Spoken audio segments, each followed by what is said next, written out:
మనము సీజన్ అయిపోయేలోగా 2, 3 సార్లు గాజర్ హల్వా లేకపోతే కూరల్లో వాడుకోవడం కానీ ఇవన్నీ చేసేయచ్చండి. కానీ చాలా టేస్టీగా ఉంటుందండి.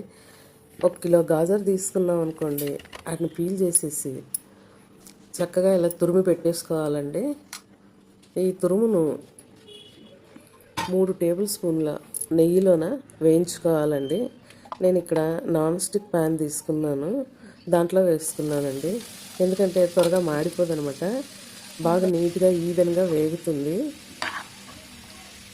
అంత అలా వేసేసుకొని బాగా వేయించుకోవాలి.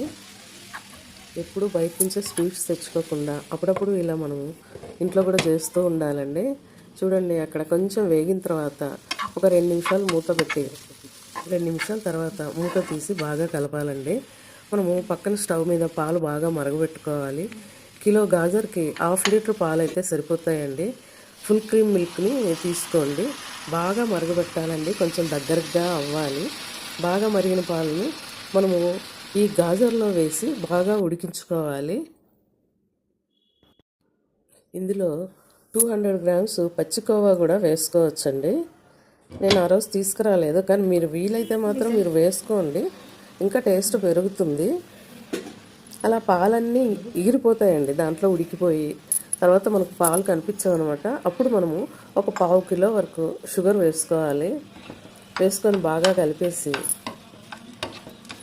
షుగర్ అంతా కరిగిపోయి దాంట్లో కలిసిపోయాక రెడీగా ఉంచుకున్న డ్రై ఫ్రూట్స్ అండి.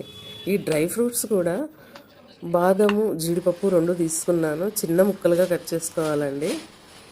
వీటిని నేతిలో వేయించుకోవాలి. జీడిపప్పును తర్వాత బాదాము ఈ రెండింటిని నెయ్యిలో వేయించుకోవాలండి.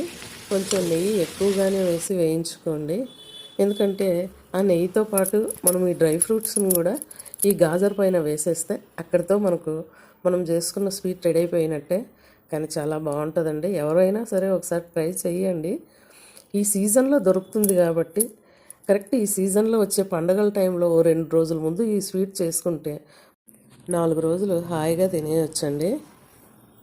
ఫ్రిడ్జ్లో పెట్టుకొని చల్లగా తినేయచ్చు, లేదంటే బయట పెట్టుకున్నా కూడా చాలా టేస్టీగానే ఉంటుందండి.